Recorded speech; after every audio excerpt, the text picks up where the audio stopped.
معروف لکھاری اور تجزیہ کار وسعت اللہ خان نے کہا ہے کہ کئی دہائیوں تک پاکستان کی دوستی کا دم بھرنے والے افغان طالبان آج اگر انڈیا کی گود میں بیٹھ رہے ہیں تو پاکستانی فیصلہ سازوں کو سوچنا ہوگا کہ اس کی افغان پالیسی کا اختتام ہمیشہ بطور بلیک کامیڈی پر ہی کیوں ہوتا ہے۔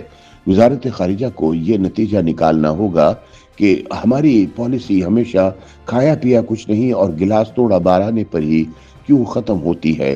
لیکن بڑا مسئلہ یہ ہے کہ جب فوجی اسٹیبلشمنٹ سے یہ سوال کیا جاتا ہے تو ہمیشہ ایک ہی گھسا پٹا جواب ملتا ہے کہ don't worry everything will be okay.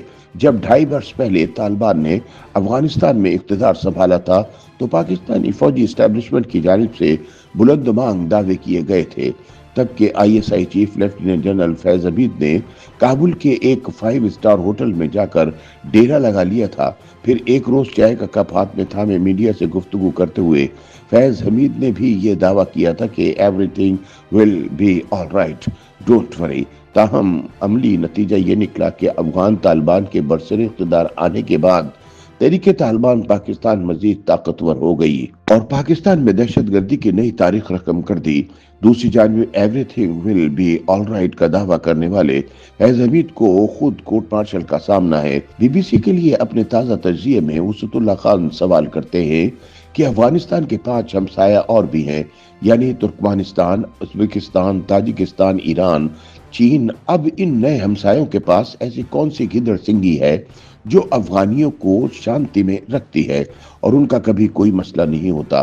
سوال یہ بھی بنتا ہے کہ ایسا کیوں ہے کہ ہمارا ہر نیاز مند ہر پچھلی افغان حکومت کی طرح ہمارے ہی سامنے بھارت سے آنکھ مٹکا کرتا آیا ہے۔ ہمیں یقین ہے کہ don't worry everything will be all right.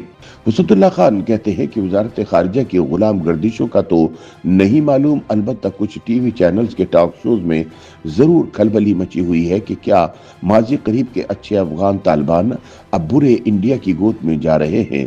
جب گزشتہ نومبر میں بھارتی وزیر خارجہ کے جوائنٹ سیکرٹری برائے مغربی ایشیا JP سنگھ کی کابل میں وزیر دفاع ملا یعقوب سے ملاقات ہوئی تب پاکستانی ذرائع ابلاغ نے اس کا کوئی خاص نوٹس نہیں لیا، حالانکہ اس ملاقات سے بہت پہلے سے طالبان انتظامیہ اور نئی دہلی کے درمیان برف پگھلنا شروع ہو گئی تھی۔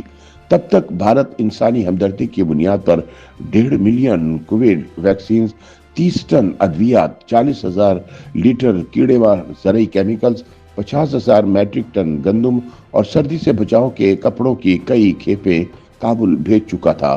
JP سنگھ اور ملا یعقوب کی ملاقات سے بہت پہلے نومبر 2023 میں بھارت نے دلی میں قائم افغان سفارت خانے کے عملے کے سفارتی ویزوں میں توسیع سے انکار کر دیا، کیونکہ سفیر سمیت بیشتر عملہ سابق اشرف غنی حکومت کے دور سے تعینات تھا اور بھارت نے طالبان انتظامیہ کو سفارتی درجہ نہیں دیا تھا۔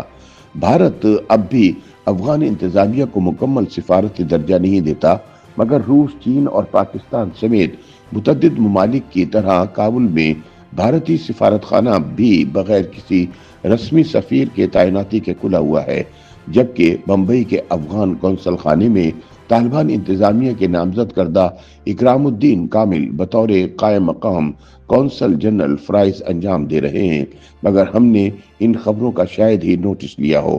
البتہ گزشتہ بدھ کو دبئی میں بھارتی سیکرٹری خارجہ وکرم مسری اور افغان وزیر خارجہ امیر خان متقی کی ملاقات پر ہماری تیوری پر بل پڑنا لازم تھا، کیونکہ BBC اور الجزیرہ نے بھی اس ملاقات کو یوں اہم پیش رفت قرار دیا کہ اگست 2021 میں کابل اور طالبان کے قبضے کے بعد یہ بھارت اور طالبان کا سب سے کھلا اعلیٰ سطحی رابطہ ہے۔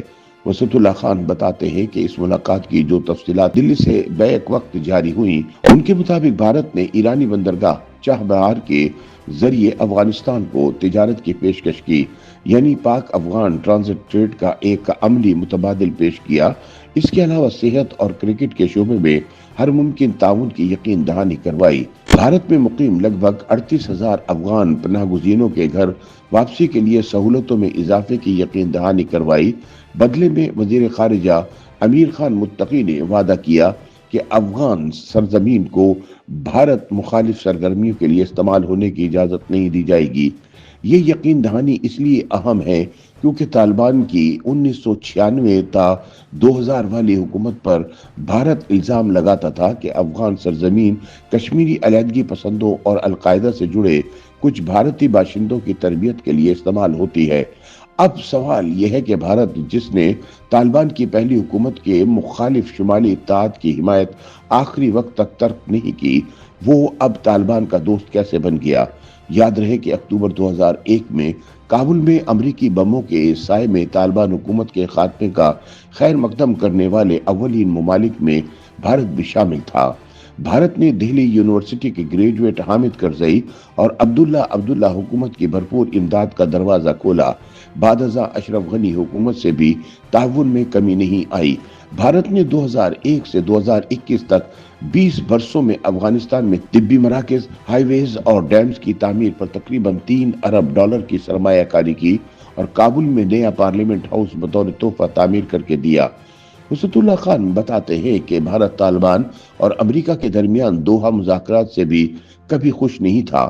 اس کے ذہن میں دسمبر 1999 کی قندھار ہائی جیکنگ اور سال 2008 میں کابل میں اپنے سفارت خانے پر خودکش حملے کے نتیجے میں 58 ہلاکتوں کی یاد بھی تازہ تھی۔ اگست 2021 میں کابل سے بھارتی سفارتی عملے کو جس طرح ایئر لفٹ کر کے نکالا گیا، وہ بھی اس کے ذہن میں ہوگا۔ دوسری جانب یہی افغان طالبان اور ان سے پہلے بائیں بازو کی سوویت نواز افغان حکومتوں کے خلاف لڑنے والے مجاہدین پاکستان کو مصیبت میں کام آنے والا بڑا بھائی قرار دیتے رہے۔ وہ 40 لاکھ پناہ گزینوں کو برداشت کرنے کا شکریہ ادا کرنا بھی کبھی نہیں بھولے۔ پاکستان نے نجیب اللہ کی جگہ مجاہدین اور برہان الدین ربانی کی جگہ ملا عمر اور اشرف غنی کی جگہ ملا ہیبت اللہ کے طالبان کو اقتدار دلوانے کے لیے ایڑی چوٹی کا زور لگا دیا اور اب بھی لاکھوں افغان پناہ گزینوں کی میزبانی کر رہا ہے۔ مگر پھر بھی ایسا کیوں ہو جاتا ہے کہ یہ احسان مند بھی ظاہر شاہ، سردار داؤد، نور محمد اور ببرک کارمل کی طرح پاکستان کی نیت پر کبھی 100% اعتماد نہیں کرتے؟ ملا عمر کی پہلی حکومت کو چھوڑ کے ہر افغان حکومت نے بھارت کو سرحد نہ ملنے کے باوجود جو عزت دی، اس سے پاکستان جیسا محسن ہمیشہ محروم کیوں رہا؟ پاکستان کی افغان پالیسی کا اختتام ہمیشہ بطور بلیک کامیڈی ہی کیوں ہوتا رہا، اور یہ پالیسی ہمیشہ کھایا پیا کچھ نہیں، گلاس توڑا بھرانے پر ہی کیوں ختم ہوتی ہے؟ اس سوال کا جواب چانکیہ بہت پہلے دے چکا۔ رموز مملکت پر چانکیہ کے اقوال زنی میں ایک قول یہ بھی شامل ہے کہ ہمسائے سے زیادہ ہمسائے کی ہمسائے سے دوستی رکھو۔ کم از کم چانکیہ کو ہی پڑھ لیں، شاید کچھ افاقہ ہو۔